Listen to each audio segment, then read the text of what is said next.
ಗುರುಜಿ ಮಾತುಕತೆಯನ್ನ ಮುಂದುವರಿಸೋಣವೇ?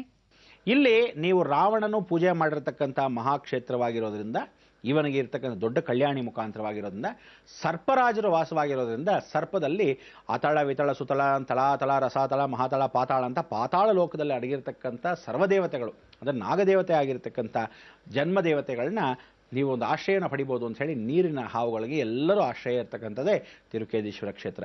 ಇದು ತಿರುಕೋಣಮಲೆಗೂ ತಿರುಕೇದೀಶ್ವರನಿಗೆ ದಕ್ಷಿಣಾಭಿಮುಖಕ್ಕೂ ಪಶ್ಚಿಮಾಭಿಮುಖಕ್ಕೂ ಇರತಕ್ಕಂಥ ಒಂದು ಸಂಬಂಧ.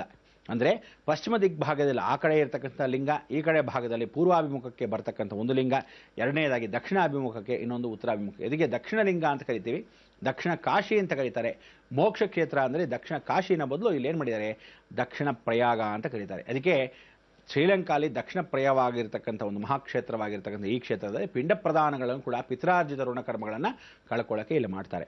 ಅಂದರೆ ಪುಣ್ಯದ ಕೆಲಸ ಅಂತ ಹೇಳ್ತೇವೆ, ಆ ಪುಣ್ಯದ ಕೆಲಸವನ್ನು ಮಾಡ್ತಕ್ಕಂಥ ಅವಕಾಶ. ಇವತ್ತು ಬಹಳ ವಿಶೇಷ ಅಂದರೆ ನಾಳೆ ದಿವಸ ರಾಧಾ ಜನ್ಮದಿನ.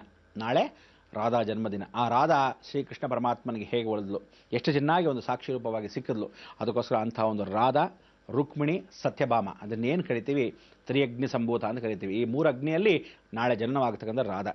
ಅದಕ್ಕೆ ರಾಧಾ ತಾಯಿ ಆಗಿರ್ತಕ್ಕಂಥವಳು ಇವತ್ತಿಗೂ ನೀವು ನೋಡಬಹುದು, ದ್ವಾರಕಾಪುರಿಯಿಂದ ಸ್ವಲ್ಪ ದೂರದಲ್ಲಿ ಬ್ರಜಭಾಷಾ ಅಂತ ನಾವೇನು ಕರಿತೀವಿ, ಆ ಬ್ರಜಭಾಷಾನ ಪ್ರಾರ್ಥನೆ ಮಾಡ್ಕೊಳ್ತಕ್ಕಂಥ ಮಥುರಾ ನರೇಶದಲ್ಲಿ. ಅದಕ್ಕೋಸ್ಕರ ಬ್ರಜ್ ಅವರು ಇವತ್ತಿಗೂ ಬಂದು ರಾಧಾ ನಾಳೆ ಹುಟ್ಟಿದಾಗೋಸ್ಕರ ಇವತ್ತೇ ಬಂದು ಆ ಊರಿನಲ್ಲಿ ಕೃಷ್ಣ ಪರಮಾತ್ಮನ ಪ್ರಾರ್ಥನೆ ಮಾಡ್ತಾರೆ. ನಾಳೆ ನಮ್ಮ ಊರಲ್ಲಿ ಹುಟ್ಟುತ್ತೆ ಆ ಮಗು ನಿನಗೆ ಅರ್ಪಿಸ್ತಾ ಇದೆಯೋ ಕೃಷ್ಣ ಅಂತ. ಅಂದರೆ ಮದುವೆ ಮಾಡ್ಕೊಳ್ಳೋಕ್ಕೆ ಮೊದಲೇ ಕೃಷ್ಣನಿಗೆ ಅರ್ಪಿಸ್ತಕ್ಕಂಥ ಒಂದು ದಿನ ಈ ದಿನವೇ ಸುದಿನ. ಅದಕ್ಕೋಸ್ಕರ ಇಂಥ ಒಂದು ಸುದಿನದಲ್ಲಿ ನಿಮ್ಮೆಲ್ಲರಿಗೂ ಪರಿಪೂರ್ಣವಾದ ಸ್ವಾಗತವನ್ನು, ಆ ಭಗವಂತ ಕೃಪಾ ಕಟಾಕ್ಷದಲ್ಲಿ ಆಗ್ತಕ್ಕಂಥ ವಿಚಾರಗಳನ್ನು, ಬ್ರಹ್ಮಾಂಡದಲ್ಲಿ ಇಷ್ಟೆಲ್ಲ ನಡೀತಾ ಇರುತ್ತೆ, ಸತ್ಯ ಘಟನೆ ಇವತ್ತು ನಡೀತಾ ಇದೆ. ಅದಕ್ಕೆ ಇಷ್ಟೆಲ್ಲ ನಡೀತಾ ಇರತಕ್ಕಂಥ ಈ ಒಂದು ಘಟನೆಯಲ್ಲಿ ನೀವು ನೋಡಬೇಕಾದಿಷ್ಟೇ, ರಾವಣನು ತಿರುಕೇದೀಶ್ವರಲ್ಲಿ ಹೋದಾಗ ಇವತ್ತಿನ ದಿವಸ ಏನು ಅಂದರೆ ಎಲ್ಲ ಮಹಾನೀಯರಾಗಿರ್ತಕ್ಕಂಥ ದೊಡ್ಡ ದೊಡ್ಡ ಟೆರರಿಸ್ಟ್ಗಳು ವಾಸವಾಗಿದ್ದ ಕ್ಷೇತ್ರ. ಅದಾದ ಮೇಲೆ ಗುಂಡುಗಳನ್ನು ಬಚ್ಚಿಟ್ಟಿರ್ತಕ್ಕಂಥ ಕ್ಷೇತ್ರ, ಅಂದರೆ ಮಧುಗುಂಡುಗಳನ್ನು ಎಷ್ಟೋ ಜನ ಬಚ್ಚಿಟ್ಟಿದ್ದ ಕ್ಷೇತ್ರ. ಅದೇ ಇವತ್ತು ಮಿಸೈಲ್ಸ್ ಅಂತ ಹೇಳ್ತಕ್ಕಂಥ ಆ ಕ್ಷೇತ್ರವು ಅದೇ ತಿರುಕೇದೀಶ್ವರ. ಆ ಕಾಲದಲ್ಲಿ ರಾವಣ ಕೂಡ ಯುದ್ಧಕ್ಕೆ ಶಸ್ತ್ರಾಸ್ತ್ರಗಳನ್ನು ಇಟ್ಟಿದ್ದ ಮಹಾಕ್ಷೇತ್ರವೇ. ಅದಕ್ಕೆ ಈ ಕ್ಷೇತ್ರ ದರ್ಶನವನ್ನು ನೀವು ಮಾಡಿಬಿಟ್ರೆ ಭಾಳ ಉತ್ತಮ ಅಂತ ಈ ಮುಖಾಂತರ ಹೇಳ್ತಾ ಆ ದರ್ಶನವನ್ನು ಮಾಡೋಣ. ಆ ಕ್ಷೇತ್ರದ ಮಹಿಮೆಯಲ್ಲಿ ಆ ದೇವಸ್ಥಾನದ ಆರ್ಚಿಂದ ನಾವು ಒಳಭಾಗದಲ್ಲಿ ಹೋದರೆ ಸುತ್ತಮುತ್ತಲು ಬರೀ ಉಪ್ಪಿನಮಯ. ಆ ಉಪ್ಪಿನಮಯ ಅಂದರೆ ನದಿಯಲ್ಲಿ ಯಾರಾದರೂ ಉಪ್ಪು ತೆಗಿತಾರೆ ಅಂದರೆ ಸಮುದ್ರ ಬ್ಯಾಕ್ ವಾಟರ್ಸು ನದಿಗೂ ಸೇರ್ಕೊಂಡ್ಬಿಟ್ಟಿದೆ. ಅಂದರೆ ನೋಡಿ, ತಿರುಕೇದೀಶ್ವರ ಅಂದರೆ ಕಾಧಿ ಅಂತಕ್ಕಂಥ ಒಂದು ನದಿ. ಆ ಖಾದಿ ಅಂದರೆ ಕಾಯ ಅಂತಕ್ಕಂಥ ಕೈ ಅಂತಕ್ಕಂಥದ್ದು ಎರಡೂ ಸೇರಿರತಕ್ಕಂಥ ನದಿ ಅಂಶವೇ ತಿರುಕೇದೀಶ್ವರ. ಇದೆರಡೇ ಹರಿದು ಶ್ರೀ ಈಶ್ವರ ಲಿಂಗಕ್ಕೆ ಪಾಣಿವಟ್ ಸೋಮಸೂತ್ರವಾಗಿ ಸೇರ್ಕೊಂಡಿದೆ. ಇದು ಪ್ರಕೃತಿ ಮುಖಾಂತರವಾಗಿ ನೋಡಿದಾಗ ಮೇಲ್ಭಾಗದಿಂದ ಎರಡೂ ನದಿ ಸೇರಿರುವಂಥ ಒಂದು ಅಂಶವನ್ನು ನೀವು ನೋಡಬಹುದು. ಅಂಥ ಒಂದು ಅಂಶಕ್ಕೆ ನಾವು ಹೋಗೋಕ್ಕೆ ಪ್ರಯೋಗ ಮಾಡ್ಕೊಳ್ಳೋಣ. ಹೋಗೋಣವಾ? ಬನ್ನಿ ವೀಕ್ಷಕರೇ.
ನೋಡಿದ್ರೆ ಎಂಥ ಒಂದು ಆನಂದ.